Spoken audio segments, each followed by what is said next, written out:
الرجيم بسم الله الرحمن الرحيم فلولا نفر من كل فرقة منهم طائفة ليتفقهوا في الدين ولينذروا قومهم إذا رجعوا إليهم لعلهم يحذرون. وقال صلى الله عليه وسلم في حديث الشريف من يرد الله به خيرا يفقهه في الدين. صدق الله العظيم وصدق رسوله النبي الكريم ونحن على ذلك من الشاهدين والشاكرين walhamdulillahi rabbil alamin. Para bapak, ibu, hadirin hadirat jamaah salat subuh Masjid Al-Kautsar yang dimuliakan Allah. Alhamdulillah pada kesempatan pagi hari ini kita bisa bersua kembali dalam keadaan tetap sehat walafiat. Semoga hari ini dapat abadi sampai nanti insya Allah kita reuni ketemu di akhirat. Salam dan salam semoga tetap terlimpah curahkan kepada Nabi Muhammad Sayyidina Muhammad Sallallahu Alaihi Wasallam yang telah banyak membimbing kita, yang kita dapatkan darinya syafaat nanti pada hari kiamat. Bapak Ibu hadirin hadirat sekalian yang dimuliakan Allah, pada kesempatan kali ini kita akan lanjutkan kajian kita tentang hadis Arba'in An-Nawawi, hadis yang ke-37. Kemarin sudah kita bahas selintas, sekarang kita akan coba bahas syarah dan penjelasannya. Saya bacakan lagi hadisnya untuk mengulang kembali ingatan kita. Hadis yang ke-37, Ali bin Abbas radhiyallahu anhu an Rasulillah sallallahu alaihi wasallam bima yarwi an rabbih tabaraka wa ta'ala. Inna Allah kataba al-hasanati was-sayyi'at thumma bayyana dzalika faman hamma bi hasanatin falam ya'malha katabaha innahu hasanatan kamilah wa in hamma biha fa'amilaha katabaha Allahu 'indahu 'ashrata hasanatin ila 700 dha'fin ila adha'fin katsirah. Wa in hamma bi sayyi'atin falam ya'malha katabaha Allahu 'indahu hasanatan kamilah wa in hamma biha fa'amilaha katabaha Allahu sayyi'atan wahidah. Rawahu Al-Bukhari wa Muslim fi sahihihima bi hadhihi al-huruf. Dari sahabat Ibnu Abbas radhiyallahu anhu an Rasulillah sallallahu alaihi wasallam, diceritakan dari Rasulullah sallallahu alaihi wasallam fima yarbihi an-rabbihi, menceritakan dari Rabbnya, yakni hadis qudsi. Jadi hadis qudsi itu adalah maknanya dari Allah, redaksinya dari Rasul. Maka ini termasuk yang al-qudsi, karena menceritakan maksudnya Allah dengan redaksi yang disampaikan oleh Rasulullah SAW. Beda dengan hadis Nabawi. Hadis Nabawi itu makna dan redaksinya dari Rasul. Seperti innamal a'malu binniyat min husni islamil mar'i tarkuhu ma la ya'nihi. Itu adalah hadis Nabawi. Tapi hadis qudsi disampaikan oleh Rasulullah, redaksinya maknanya langsung Allah Subhanahu wa taala yang menyampaikan. Itu bedanya antara hadis Nabawi dengan hadis qudsi. Dikatakan qudsi karena kudus itu maha suci, yakni Allah Subhanahu wa taala. Nah, beliau menceritakan dari Allah Subhanahu wa taala dengan ungkapannya innallaha katabal hasanati was-sayyi'at. Sesungguhnya Allah Subhanahu wa taala mencatat kebaikan dan keburukan. Allah sudah mencatat mana yang hasanah, mana yang sayyi'ah, mana yang baik, mana yang buruk. Sudah ada catatannya, 2 kolom. Nah, ketika Allah mengelompokkan amal manusia ini 2 kolom atau 2 lajur, bagaimanakah kita ketika melakukan salah satunya atau meninggalkan salah satunya atau meninggalkan kedua-duanya? Di sini dijelaskan oleh Rasulullah SAW, meriwayatkan dari Allah Subhanahu wa taala, Allah mengatakan faman hamma bi hasanatin. Barang siapa yang punya ham, punya keinginan, punya niat, punya azam Bihasanatin dengan niat baik. Di sini perlu kita ketahui antara al-hammu dengan niat. Kalau atau al-azam, al-hammu sama dengan azam, yaitu merencanakan sesuatu tidak dibarengkan dengan perbuatannya. Misalnya, kita dari rumah tadi mau sholat subuh, sudah merencanakan bangun setengah 3 sambil sholat malam, nanti setengah 4 kita langsung ke sini, ya, atau jam 4 setengah 4 sampai di sini kita sholat subuh jam 4.30 misalnya. Maka ketika kita bangun jam setengah 4 atau jam 3 itu namanya alhamdulillah, karena tidak dibarengkan dengan perbuatannya, masih rencana.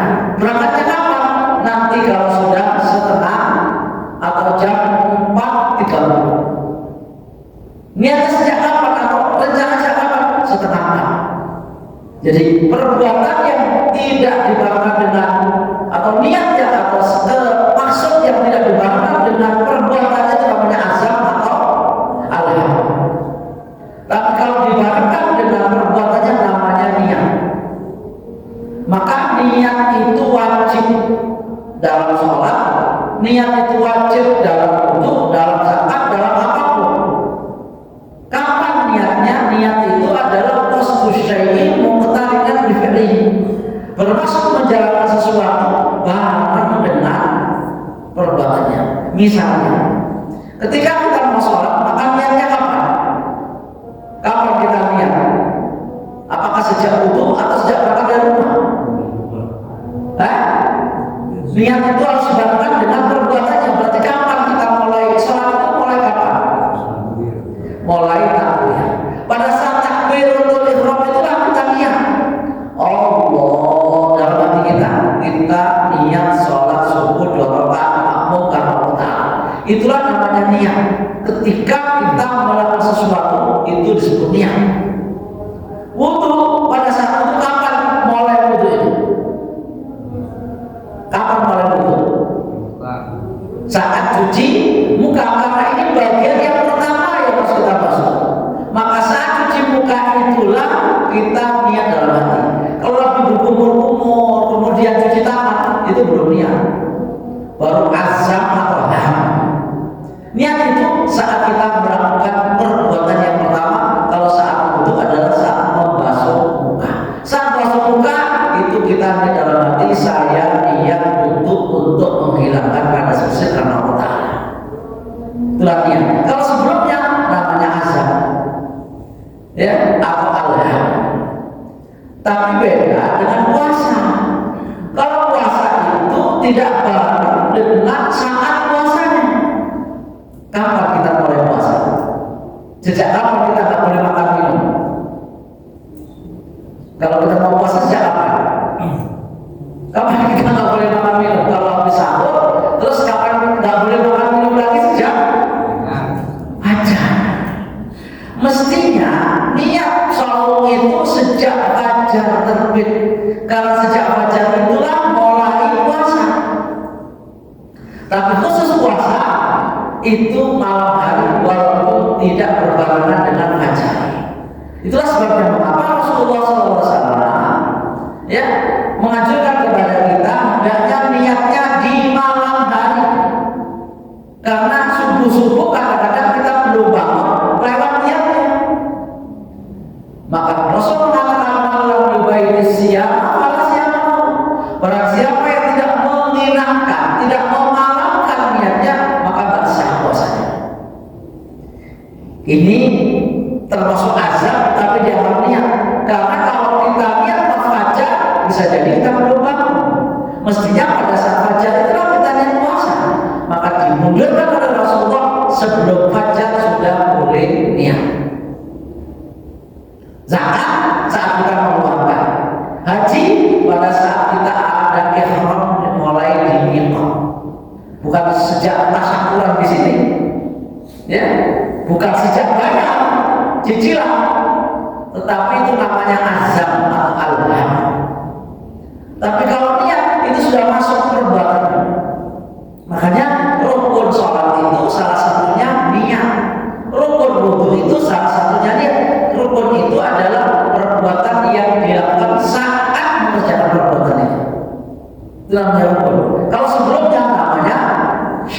syarat sholat suci berarti betul dulu.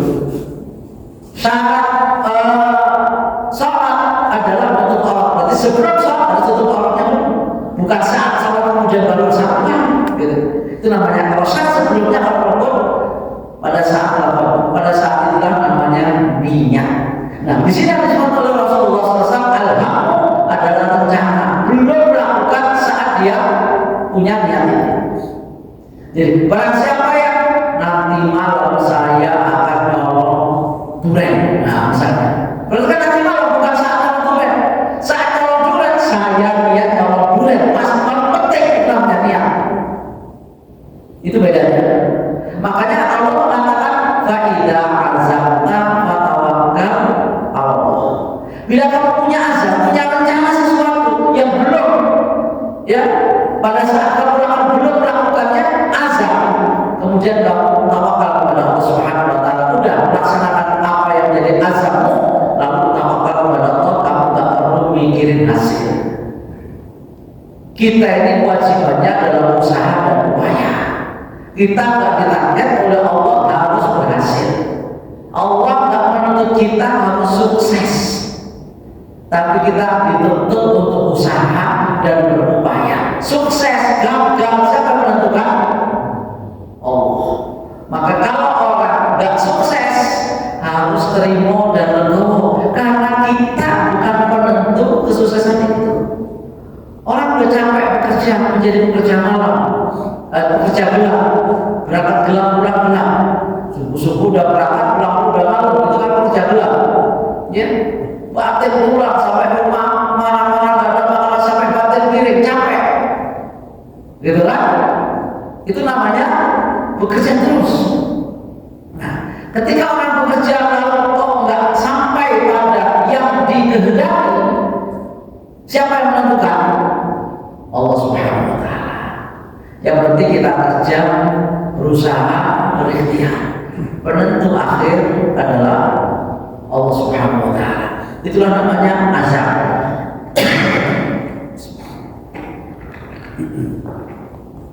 Ketika orang sudah azam, harus bertawakal. Terkait dengan ini adalah orang yang punya azam, punya maksud, merencanakan sesuatu yang baik, falam ya'malha, lalu tidak sampai lakukan. Nanti malam mau bangun sholat tahajud, ternyata kelewat misalnya. Mau sholat subuh nggak jadi, ternyata di depan ada orang jualan nasi uduk, nggak jadi sholat subuh di sini. Malam telat sudah koma selesai, udah makan nasi uduk, sini udah bubar pulang. Berarti nggak terlaksana sholat jamaah. Sudah niat tapi nggak terlaksana. Apa kata Rasulullah SAW? Kata bahwa indahu hasanatan kamilah, Allah catat maksud dan rencana itu sebagai kebaikan satu yang sempurna. Itu makmurahnya Allah. Jadi kita melaksanakan tapi sudah merencanakan. Sekalipun rencana itu gagal dilaksanakan, Masya Allah catat sebagai kebaikan yang sempurna, pahalanya sempurna. Tapi kemudian jangan kemudian ambil rencana terus saja, nggak usah dilaksanakan. Toh itu pun nanti juga dapat pahala, bukan begitu. Ya, namanya alat kebatinan. Niat saja semuanya direncanakan tapi nggak dilaksanakan. Berarti banyak omong-omong namanya, ya. Hanya sekedar omong-omong tapi tidak ada realisasinya. Kata-kata tanpa fakta, retorika tanpa ada amal nyata. Biasanya begitu.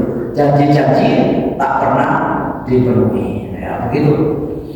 Nah, ketika orang merencanakan, makanya apa yang direncanakan itu, kata-kata sebuah ungkapan, ya, manajemen itu, rencanakan yang apa akan Anda lakukan. Lakukanlah semua yang Anda rencanakan. Maka pentingnya rencana itu untuk menentukan prosedur dan proses sesuai dengan SOP. Itulah sebabnya dalam bernegara kita ini ada namanya lembaga Bappenas atau Badan Perencanaan Pembangunan Nasional. Mereka menentukan jangka panjang, jangka pendek. Namanya RPJP, Rencana Pembangunan Jangka Panjang selama 20 tahun jaraknya.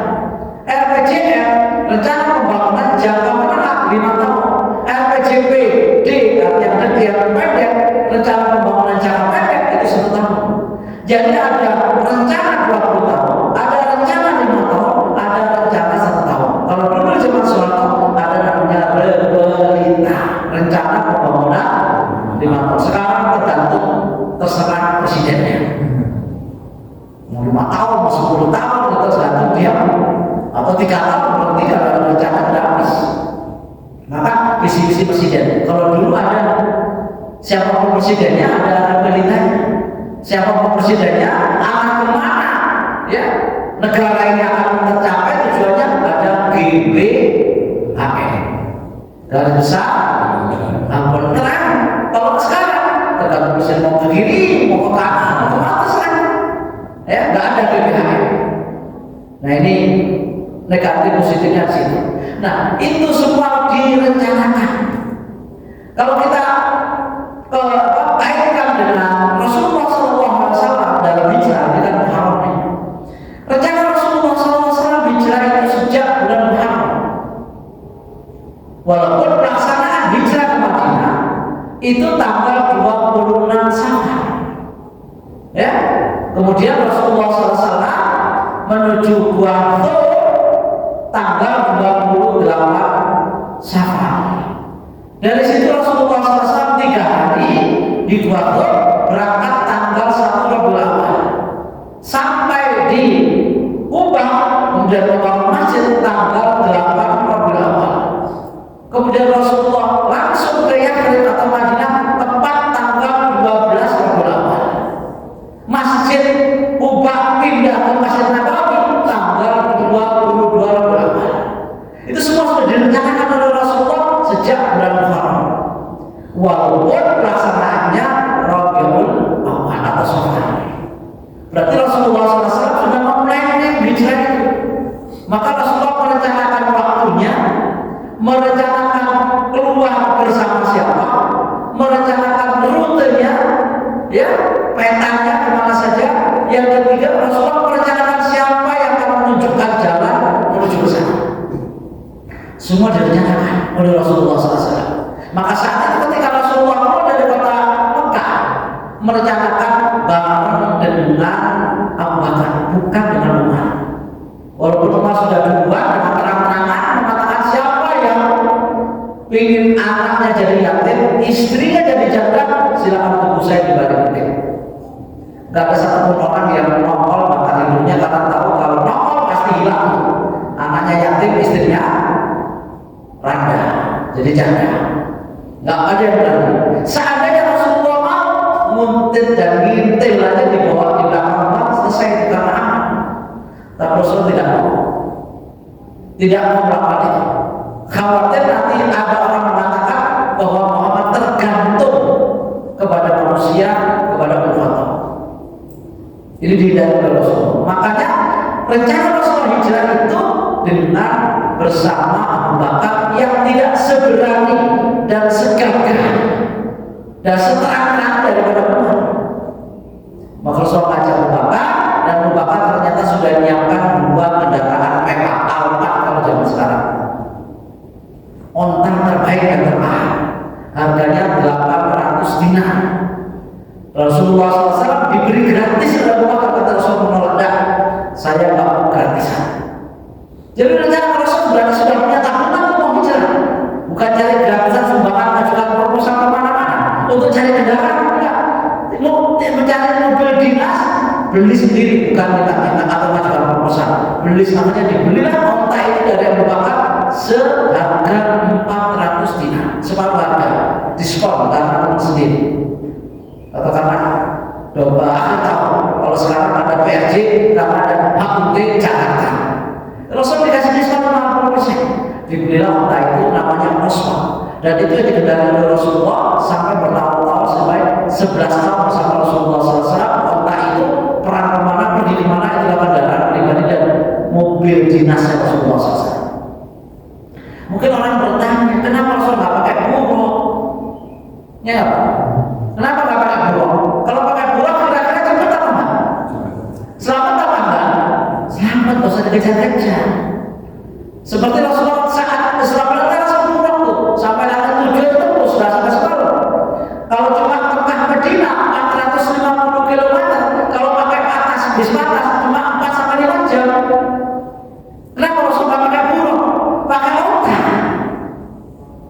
Itu satu.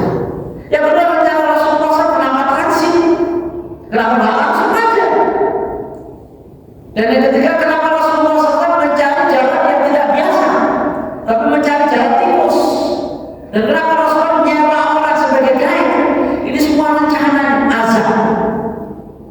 Jadi apa yang dilakukan oleh Rasulullah tidak kabur, tidak ujuk-ujuk, tidak apa kalau kata zaman ujuk-ujuk ya, ujuk-ujuk, nggak pakai rencana. Maka semua yang kita kerjakan hendaknya terencana. Semua yang kita rencanakan hendaknya dikerjakan. Jangan sampai kita ini rencana nggak ada, kerja juga nggak ada. Atau kita kerjakan apa yang tidak kita rencanakan. Rasulullah semuanya baik-baik. Itu mengajari kita, hijrah ini mengajari kita salah satunya merencanakan sesuatu sejak dini. Maka Rasulullah berencana begitu hebatnya, walaupun berliku-liku, tapi itu pakai rencana yang sudah ditulis oleh Rasulullah sebelum berangkat ke kota Mekah. Bukan berarti ditulis kayak kita, sudah ada dalam pikiran kita. Karena Rasulullah layak itu bala yang Rasulullah nggak bisa menulis, nggak bisa baca. Al-Ummi kata Rasulullah. Nah, kembali ke sini bahwa orang yang melakukan perencanaan, yang merencanakan kebaikan, walaupun belum sempat melakukan, maka akan dicatat sebagai kebaikan yang sempurna. Bukan separuh, bukan seperempat, satu yang sempurna. Kalau tidak sempat, tapi tidak sempatnya ada ubur, bukan sengaja mengulur-ulur. Mau ke masjid nggak jadi ya, mampir pos ronda main gambling dulu. Kan saya sudah punya azam mau sholat ke masjid, bukan begitu. Mungkin karena ada urusan ini, kemudian nggak jadi, mungkin ada sesuatu yang menghalangi dia sampai ke masjid, maka itu termasuk akan dicatat oleh Allah Subhanahu Wa Taala sebagai kebaikan yang sempurna. Sama seperti orang naik haji, sudah daftar, ini azam daftar sekarang, nunggu sampai berapa tahun kalau Depok? 30 tahun. 30. Waduh, buru nggak ada itu Pak. Ya, kalau udah lunas pun belum berangkat gitu ya. Kalau 30 tahun. Nah, sudah lunas aja belum berangkat karena belum waktunya gitu ya. Nah, kalau sampai 30 berarti kan sudah ada azam, bukan niat. Itu azam. Niat itu pada saat ikhram. Dari ikhram, dari niat itu namanya niat. Sekarang kita bayar namanya azam. Belum sampai 30 tahun sudah lewat. Itu kan belum dilakukan itu. Rencana panjang, tapi belum Allah catat nih, seperti orang haji ya. Makanya sudah mulai lansia begini daftar. Ya, walaupun nggak nyampe, proposnya nggak nyampe, Allah catat. Ya, Allah catat tuh sebagai haji dan berhak nanti di nisannya itu tulis saja Pak Haji, tulis H. Kalau ibu-ibu haja, itu Allah catat sampai hari kiamat dia tetap haji karena sudah punya azab sekalipun belum terlaksana. Umrah juga sama. Saya punya azab umrah, daftar ke travel tertentu atau sudah punya tabungan untuk bayar umrah, belum nyampe pelaksanaan itu udah nggak ada. Kalau catat itu namanya bisa dipanggil Pak Umroh, bukan aja Pak Haji, Pak Umroh. Kalau ibu namanya Bu Umroh, sudah ada sekalipun belum. Ini Rasulullah SAW yang barang siapa niat baik belum terlaksana tercatat satu kebaikan. Luar biasa Allah murah banget. Kita belum makan ini sudah diberi ganjaran sempurna. Nah, wa in hamma, sekarang yang kedua gimana? Wa in hamma biha. Ya. Kalau tadi kan belum terlaksana, sekarang wa in hamma biha, bila merencanakan satu kebaikan, satu ibadah, satu amal soleh, fa'amilah lalu terlaksana. Berangkat dari rumah mau ngaji, sampai pulang ngaji di sini sampai suruh, itu berarti kan rencana sesuai, perbuatan sesuai dengan rencana. Rencana itu terlaksana sampai di masjid ini misalnya. Maka apa kata Rasulullah SAW?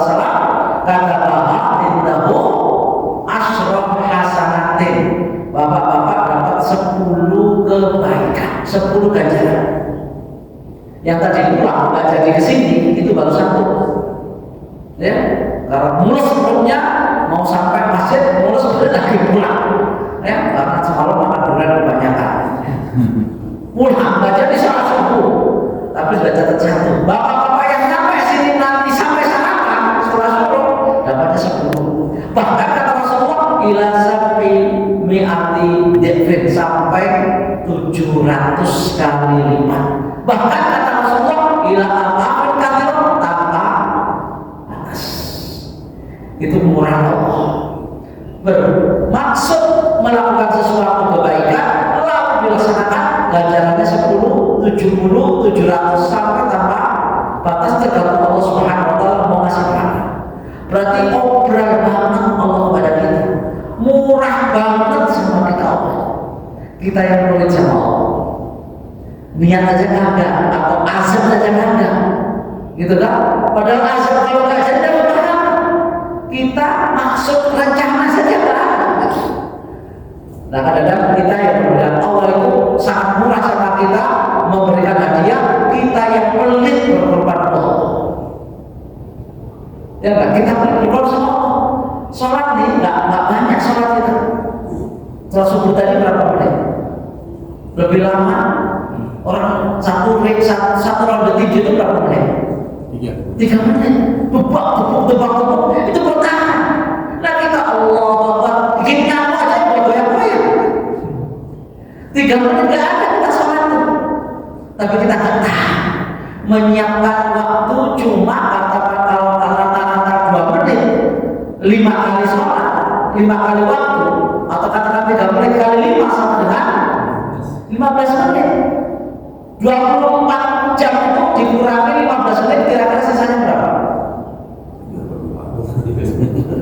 20. Masih banyak nggak? Banyak banget. Tapi kita berat 5 menit atau 15 menit setiap hari, berat. Pelit ya? Pelit sama Allah. Allah kasih waktu begitu longgar, kamu mau tayangan mana silakan, mau main silakan, mau kerja silakan. Saya minta 15 menit saja sehari semalam.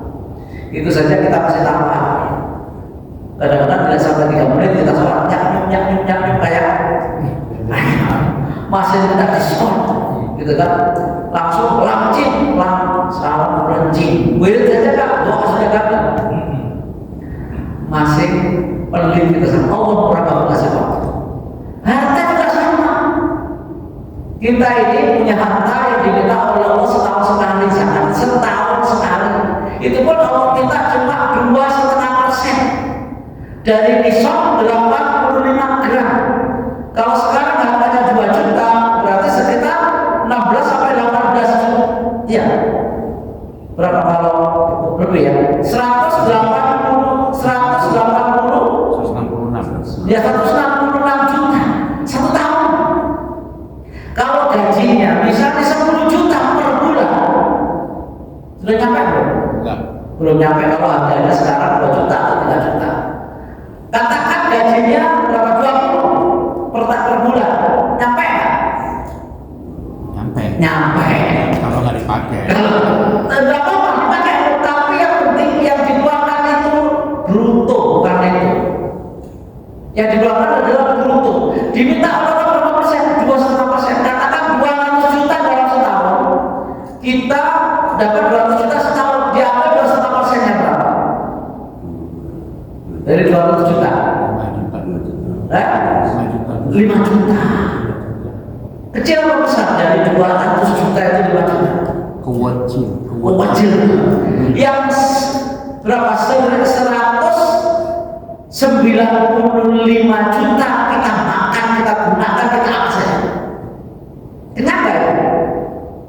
Kenyang nggak kita makan 195 juta per tahun kalau minta 5 juta per tahun?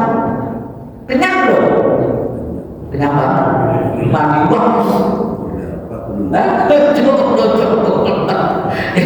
Kita pengen sama Allah minta 2,5% dapatnya. Ini Allah murah banget. Kita berangkat sesuatu sudah dikasih banyak banget sama Allah. Kita pelit sama Allah, berkorban untuk Allah, sayang banget. hitung-hitungan.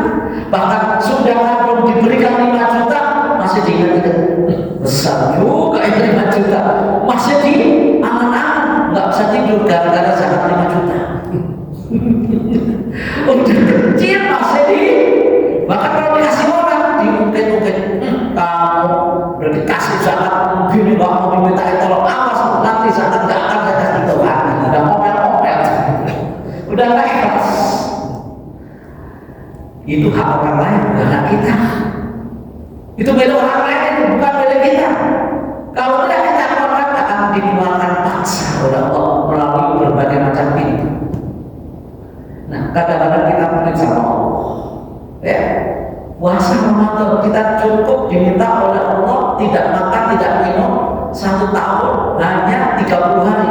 Kalau dipotong itu cuma 15 hari karena makannya tidak makan, tidak minum, itu siapa makan? Malamnya denda. Malamnya denda, bukan ngomong sama denda. Kita hanya diminta oleh Allah 12 jam. Sisanya 24 jam, 12 jam kita boleh makan. Dalam setahun kalau 12 jam kali 3 berapa? 36 jam dalam setahun. Setahun ada berapa jam? Hitung dulu ya. Harinya saja 360 hari. Kalau sehari 24 jam kali 360 berapa jam tuh? 2 kali 3 aja udah 600, 700 jam. Nah, 7.500. Ah, tuh kita betul dan begini.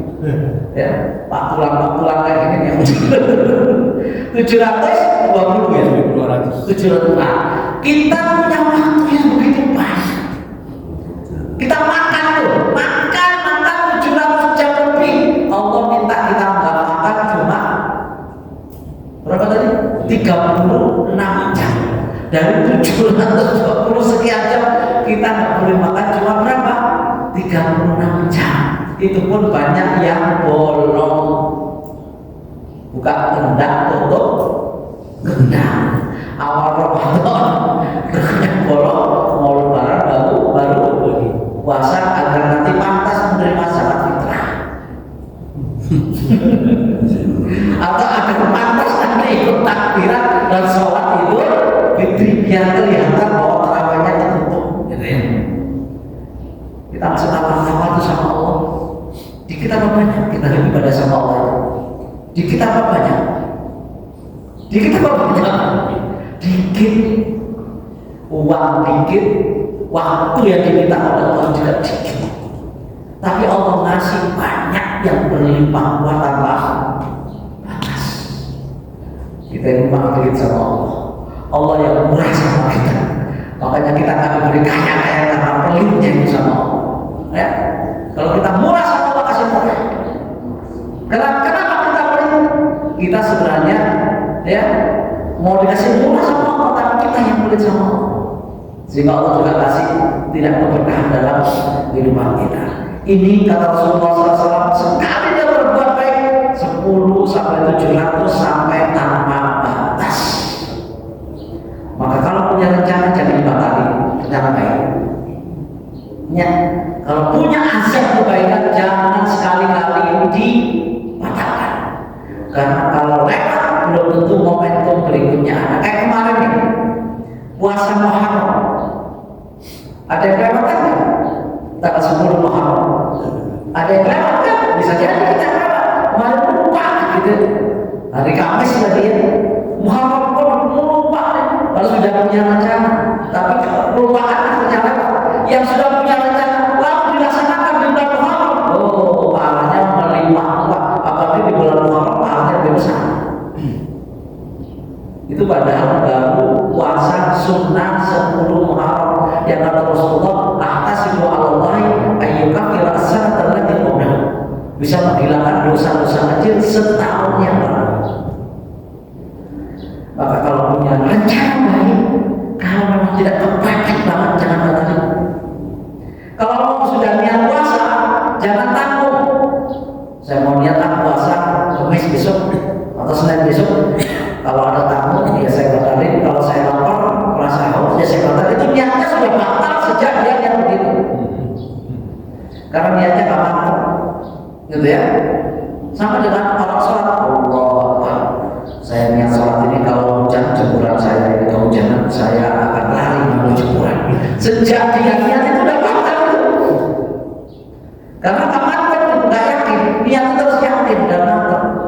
Allah, hujan letek mau kembang terus gitu ya. Nggak boleh ada niat merencanakan batalkan. Maka kalau punya rencana yang baik jangan dibatalkan. Kalau terpaksa dibatalkan karena ada Allah, sudah dapat satu pahala kebaikan yang sempurna. Itulah murahnya, lagi-lagi murahnya Allah Subhanahu wa Ta'ala. Ini yang kedua ya, jadi ada dua. Amal baik, rencana baik tidak dilaksanakan, rencana baik terlaksana. Kalau tidak dilaksanakan dapat satu kebaikan yang sempurna. Kalau dilaksanakan dapat 10, 70, 700 sampai tanpa batas. Itu kalau dikasih bagan gitu ya, kasih bagan itu seperti itu. Nah sekarang dua bagian yang kedua, wa man lain hama bisa yakin. Barang siapa yang punya rencana jahat, nanti malam mau nolong gitu ya, nanti malam mau mabuk misalnya, mau judol misalnya, ada rencana. Pokoknya kalau saya ada duit gaji judol main deh pokoknya. Udah berencana, berarti kan niat jahat ya. Wa in hama bisa yakin kalau yang mana lalu nggak dilaksanakan rencana jahat itu.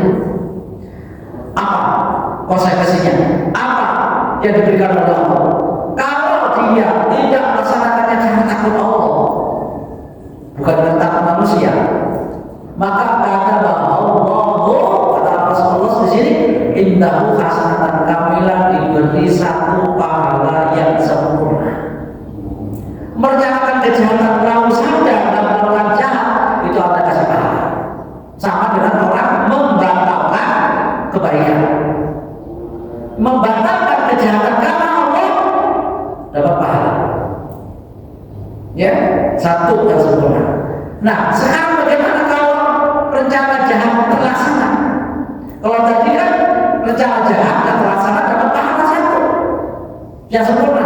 Sekarang bagaimana kalau memang terpaksa rencana itu terrealisasi? Kata Rasulullah, wa in hamma biha, bila dia berencana melakukan kejahatan, fa'amilah lalu dilaksanakan rencana itu. Udah berencana, laksanakan eksekusi. Apa akibatnya?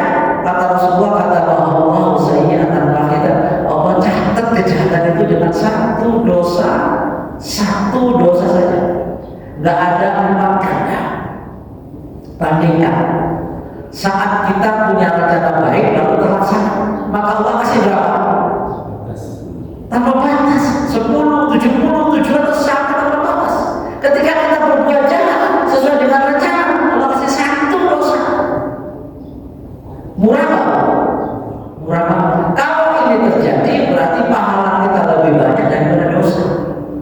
Tapi bukan berarti kemudian jadi kemarin ya udah saya dosa sebanyak-banyaknya. Toh kalau dosa satu nanti juga dihitung satu. Soalnya kalau melakukan kebaikan, kalau kasih 10 sampai 70 masih sisa denda orang Jawa susu terus masih ada kembalian gitu kan. Wah saya ada kembali itu sendiri. Iya kalau diterima sama Allah kalau diterima malah banyak dosanya daripada pahalanya. Ini hadis memotivasi kita untuk tidak melewatkan momentum yang baik, karena momentum tidak akan terulang 2 kali. Kesempatan belum tentu datang 2 kali. Orang kalau main bola lagi pilih sekarang, pilihan dunia, ya orang sudah panas banget, ada bola lewat, kesundung lewat sebenarnya dilangi lagi ya nggak bisa, udah lewat. Karena peluang pas gawangnya kosong, nyundulnya nggak pas, meleset. Berarti tidak mungkin terulang 2 kali sundulan kayak begitu.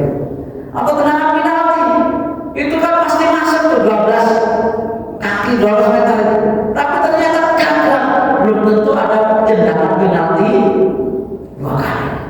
Maka kalau sekali lewat kesempatan itu maka tidak bisa diulangi lagi.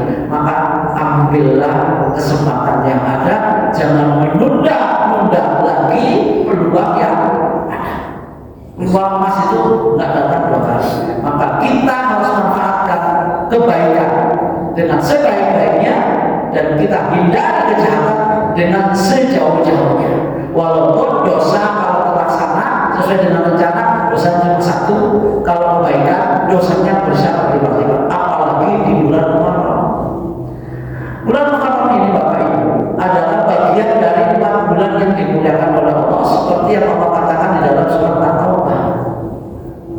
Dalam surat At-Taubah 36 pojok bawah sebelah kiri Allah mengatakan, Inna iddatash syuhuri 'inda Allahi 'ashara syahran fi kitabillah yauma khalaqas samawati wal ardi minha arba'atun hurum. Dzalika ad-dinul qayyim fala tadhlimu anfusakum. Sesungguhnya hitungan bulan di sisi Allah Subhanahu wa taala dalam kitabnya saat Allah menciptakan langit dan bumi, Allah ciptakan 12 bulan. Jadi Allah saat menciptakan langit dan bumi, Allah sudah bikin bulan perputarannya 12 bulan. Jadi begitu dicipta sudah ada putaran bulan yang buminya berputar selama 12 bulan. Nah, dari 12 bulan itu Allah pilih 4 yang terbaik. Minha arba'atun hurum, 4 yang terbaik, yang mulia. Apa itu? Dalam satu wahidul fardh. 3 berturut-turut, 1 yang terpisah. Apalagi Dzulqa'dah, Dzulhijjah, Muharram. 1 lagi yang terpisah apa? Rajab. Ramadan paling atas. Ramadan itu paling mulia, di bawahnya lagi ya Dzulqa'dah, Dzulhijjah, Muharram, Rajab. Dia paling atas induknya bulan itu Ramadan. Nah, 4 bulan yang mulia di antaranya adalah bulan Muharram. Karena mulia maka pahalanya istimewa. Karena mulia dosanya berganda-ganda. Kenapa? Karena dimuliakan oleh Allah, jangan dimodai. Maka kalau hari ini kita lagi ya pengajian di bulan Muharram, beda dengan bulan kemarin-kemarin yang sebelum Muharram. Kalau Dzulqa'dah, Dzulhijjah masih. Kalau sebelumnya ya beda dengan sekarang. Setelah Muharram, Safar besok. Saya tak Safar aja ngajinya beda pokoknya. Karena kita ada di bulan yang dilipat gandakan pahala sekaligus dilipat gandakan dosa. Kalaupun di bulan ini adalah mulia, jangan mulai, jangan kotori dengan dosa. Sebab apa? Dosanya berganda. Wah, ntar aja Muharram selesai, sama aja. Walaupun tetap tidak sebanyak bulan Muharram. Karena Allah Subhanahu wa taala itu lipat gandakan pahala ataupun dosa disebabkan oleh 4 faktor. Yang pertama karena waktunya, yang kedua karena tempatnya, yang ketiga karena pelakunya, yang keempat karena jenis amalnya. Kita bisa berbuat baik kemudian pahalanya berganda-ganda dan dosanya berlipat-lipat karena kita melakukan di waktu yang mulia. Ramadan misalnya, kalau kita berbuat baik saat di bulan Ramadan itu pahalanya berlipat-lipat. Begitu pula kalau kita berdosa di bulan Ramadan, dosanya juga berlipat-lipat. Kenapa? Faktor waktu. Tempat juga sama. Tempat akan mempengaruhi dosa maupun pahala. Sholat kita di Masjidil Haram, Masjid Nabawi dan Masjidil Aqsa beda dengan sholat kita di Al-Qur'an. Sekali sholat di Masjidil Haram berapa? Sama dengan 100.000. Sekali di Masjid Nabawi sama dengan 1.000 kali di Masjid Al-Qur'an. Di sekali di Masjidil Aqsa sama dengan 500 kali di masjid kita. Apalagi di rumah, gitu ya. Oh, itu lebih banyak karena tempatnya. Tapi kalau kita dosa di tempat-tempat mulia, dosa juga gede. Nyolong sendal suatu ya, cepet suatu ya. Namanya soal di Masjidil Haram dengan di pasar Kemiri beda. Sekarang sama-sama cepetnya. Kenapa? Bobotnya lebih bobot di Masjidil Haram karena tempatnya lebih mulia daripada di pasar. Sekalipun barangnya sama, bobot dosanya beda karena faktor apa? Tempat. Masjid Al-Kautsar sama.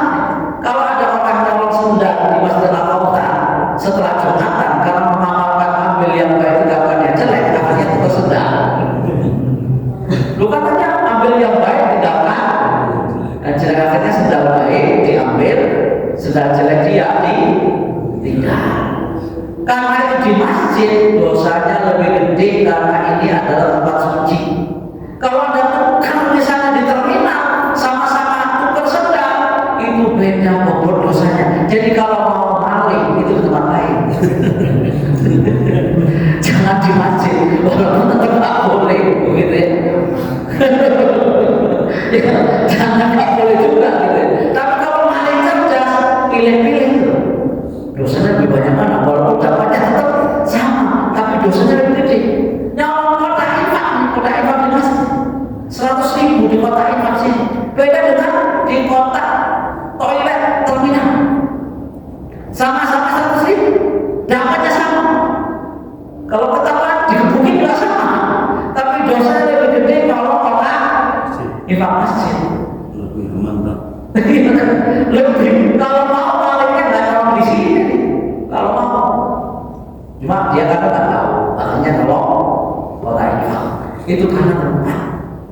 Nah kalau pelaku antara orang alim dengan orang awam juga beda. Pelakunya orang alim, kalau ibadahnya orang alim, dia akan dilipat gandakan pahalanya karena paham. Sementara orang awam nggak dilipat gandakan karena nggak paham. Walaupun tetap berpahala, tapi beda. Itu kalau pahala. Begitu pula kalau dosa. Kalau yang berdosa orang alim karena tahu dosa itu adalah nggak boleh, tapi dia melaksanakan, maka dosanya juga lebih besar. Penegak hukum, pelanggar hukum, ya sanksinya lebih berat. Polisi, jaksa, hakim, apa lagi? Panitera acara, semua itu kan tahu hukum semua itu kan. Itu lebih berat lagi. Karena dia penegak hukum. Kalau sampai merobohkan, sanksinya double. Beda dengan orang awam yang nggak tahu hukum, undang-undang juga nggak tahu, tapi melakukan dosa, melakukan perbuatan yang melanggar hukum, tetap diberi sanksi, tapi tidak seberat yang tahu hukum. Sama dengan kita orang alim, orang tahu hukum Islam, orang yang paham tentang Islam, kok melakukan dosa, dosanya sama Allah lebih gede dibanding yang paham. Wah kalau gitu jadi orang bodoh aja, ya sama aja kita akan melakukan bodoh. Ditanya juga sama Allah, malah pahalanya sedikit karena bodoh. Memang semuanya berisiko, ya. Tapi kalau paham itu paham lebih besar, kalau berdosa nanti akan diberi dosa yang besar. Yang keempat karena jenis amal. Jenis amal itu berbeda pahalanya karena jenisnya, dosanya juga berbeda. Kita tadi sholat subuh, wajib bukan sholat subuh itu, wajib kan? 2 rakaat. Sebelumnya sholat apa? Qobliyah subuh. Berapa rakaat? 2 rakaat. Mana yang lebih besar bobotnya? Subuh apa qobliyah subuh? Subuh. Karena subuh adalah wajib, qobliyah sunnah. Kalau kita melaksanakan sholat subuh, pahalanya lebih besar kata Rasulullah. Kalau sholat jamaah subuh itu seperti orang sholat malam 1 malam suntuk. Kalau sholat subuh, kalau bapak misalnya hanya sholat sunnah qobliyah subuh, tapi nggak sholat subuh, qobliyah subuh tapi nggak sholat subuh, pahalanya cuma tapi qobliyah subuhnya iya, dosanya lebih gede di dalam subuh daripada qobliyah subuh. Kenapa? Beda kelasnya. Yang satu kelasnya wajib, satunya hukumnya sunnah. Boleh kita tinggalkan qobliyah subuh, tapi nggak boleh tinggalkan sholat subuh. Nah, ini kenapa bedanya? Karena kelas jenisnya berbeda. Maka dosanya juga berbeda, pahalanya berbeda. Kalau kita qobliyah, pahalanya sama dengan dunia seisinya. Nah, kalau subuh ini kalau nggak dilaksanakan malah kita kena dosa. Kalau dilaksanakan akan berlimpah-limpah lebih dari kalau sholat sunnah qobliyah. Oleh sebab itu harus dipilih prioritas. Ambil yang wajib, kalau perlu bisa yang sunnah. Jangan ambil sunnah tapi tinggalkan yang wajib. Ya sering kadang-kadang berpikirnya dan skala prioritas. Ya sama dengan orang misalnya menjaga persaudaraan wajib, menjaga ukhuwah itu wajib. Ya nggak, menjaga ukhuwah itu wajib. Kadang-kadang dikalahkan oleh yang sunnah-sunnah, yaitu perbedaan pendapat sampai merendahkan persaudaraan, mungkin khilafiyah yang nggak penting, gitu kan? beda. Ya, hilangnya saja sudah beda hatinya. Yang satu, ya hari Ahad satunya Senin, lalu barangnya udah beda, udah maju-maju, nyala-nyalain yang lain. Kamu nggak sah sholat kamu, kenapa? Ini sudah waktunya Lebaran, kamu kok masih puasa aja, nggak sah puasa. Ya kamu nggak sah juga, belum waktu Lebaran kemalaman, udah jadi. Ya ribut aja, ya akhirnya pecah, akhirnya ribut, akhirnya bersisih, padahal dosanya besar. Kita jaga persatuan lebih wajib daripada kita mempertahankan beda pendapat yang sifatnya sunnah-sunnah. Gara-gara sholat Idul Fitri pecah persatuan. Padahal persatuan wajib, sholat Idul Fitri hukumnya sunnah. Sholat Idul Fitri sunnah, tapi menghilangkan wajibnya itu persatuan. Khilafiyah biarkan sama-sama punya pendapat dan masing-masing juga punya pendapatan. Kalau mau kerja begitu ya. Nah, begitulah kira-kira gambaran agar kita punya wacana dan wawasan yang akan terbuka, tidak sempit, tidak ada dalam berinteraksi dengan sesama umat Islam, harus banyak melakukan toleransi. Maka kita harus kerjasama dalam titik persamaan, toleran dalam titik perbedaan. Kita ini lebih banyak persamaannya daripada perbedaan. Perbedaannya sedikit. Soal ini persamaannya banyak. Semuanya harus pakai suci, semuanya surga untuk Allah, itu wajib semuanya. Semuanya harus ada kiblat, takbirnya sama, rukuknya sama, rukuknya sama. Yang beda kan adalah baca Bismillah apa enggak, kan gitu kan? Misalnya Allah apakah di sini, apakah di sini, apakah di sini, apakah di sini, apakah di sini, itu kan berbeda kecil.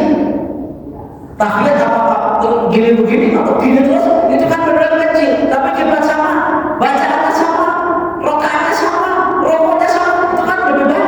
Maka kita hindari yang khilaf-khilaf itu, biar kita gak pecah hatinya, gak pisah persaudaraan.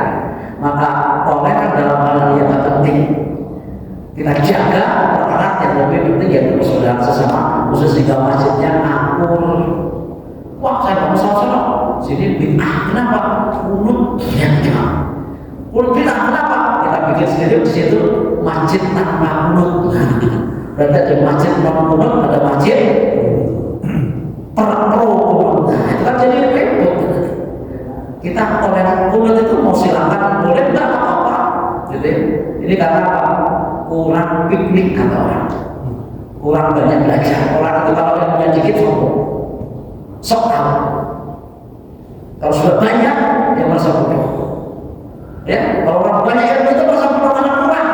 Tapi orang baru pintar itu kadang-kadang sok pintar, sok benar, yang lain salah semua. Itu baru belajar. Aku kurang piknik, kurang jauh. Ya, pikniknya kurang jauh. Begitu kira-kira udah syurut ya.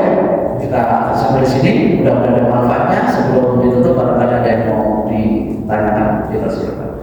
Bapak Ibu, sebelum ditutup doa, dipersilakan dan didiskusikan. Silakan. Kalau ada saya berkaitan dengan kebaikan itu banyak.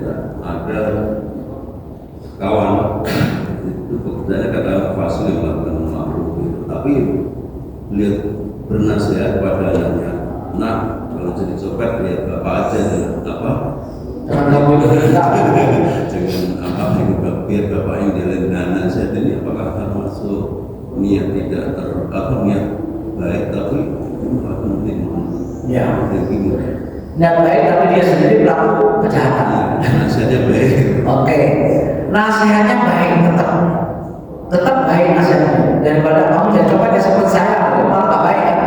Nasihatnya baik tapi menjadi copet itu lebih tidak baik lagi. Mestinya bukan hanya ngomong, memberi contoh dan teladan. Lah kalau ada copet saya nggak boleh nyopet gimana? Kalau bapak nggak nyopet saya nggak nyopet. Anak itu kan apa kata bapaknya dan apa lihat bapak ibunya kan gitu. Anak itu akan berkiblat kepada siapa yang terdekat di sini. Sekalipun kamu jangan copet biar bapaknya copet. Bapak ini gimana tuh? 5 tahun malam. Kalau kamu bicara sesuatu yang kamu tidak kerjakan, atau kemudian nasa pilih otak seorang bersatu. Apakah kamu memerintahkan kebaikan sementara kamu lupa kepada diri? Apa letak hidup ya? Jangan tetap sama Allah. Tetap di atas sama Allah karena memerintahkan satu kebaikan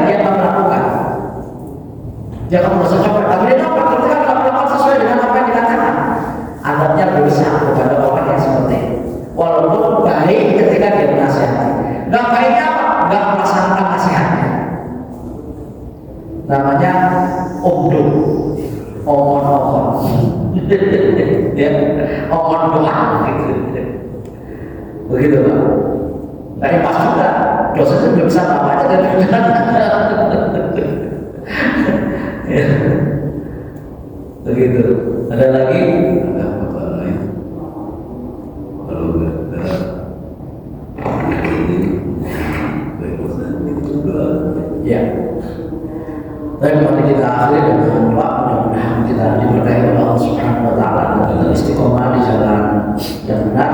Allahumma shalli ala sayyidina Muhammad subhanahu wa ta'ala Allahumma ighfir lil muslimina wal muslimat wal mu'minina wal mu'minat al-ahya'i minhum wal amwat wa yassir lahum mujib da'wat wa yaqdi al-hajat wa yaqdi al-himmat rahmatika ya arhamar rahimin. Allahumma rabbana hab lana min azwajina wa dhurriyyatina qurrata a'yun waj'alna lil muttaqina imama. Allahumma rabbi ighfir lana wa liwalidayna warhamhum kama rabbana shighara. Allahumma nas'aluka 'ilman nafi'an wa rizqan wasi'an wa shifaa'an min kulli da'in wa saqam. Allahumma na'udzu bika min jahdi al-bala' wa darki ash-shaqaw wa su'il qada wa shada'ati al-'ada'. Allahumma rabbi shrah li sadri wa yassir li amri wa hlul 'uqdatam min lisani yafqahu qawli. Allahumma nas'aluka husnal khatimah wa na'udzu bika min su'il khatimah. Rabbana atina fid dunya hasanah wa fil akhirati hasanah wa qina 'adzabannar wa adkhilna al-jannata ma'al abrar ya aziz ya ghafar ya karim ya sattar. Qarrib hadhihi al-wujuha jami'an minan nar bi rahmatika arhamar rahimin. Subhana rabbika rabbil 'izzati 'amma yasifun wa salamun 'alal mursalin walhamdulillahi rabbil 'alamin. Al-Fatihah.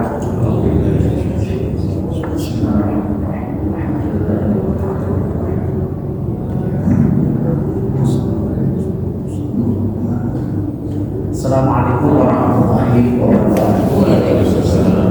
Demikianlah tadi kajian pagi ini dari sebelum kita meninggalkan seperti alhamdulillah dan untuk doa majelis alhamdulillah.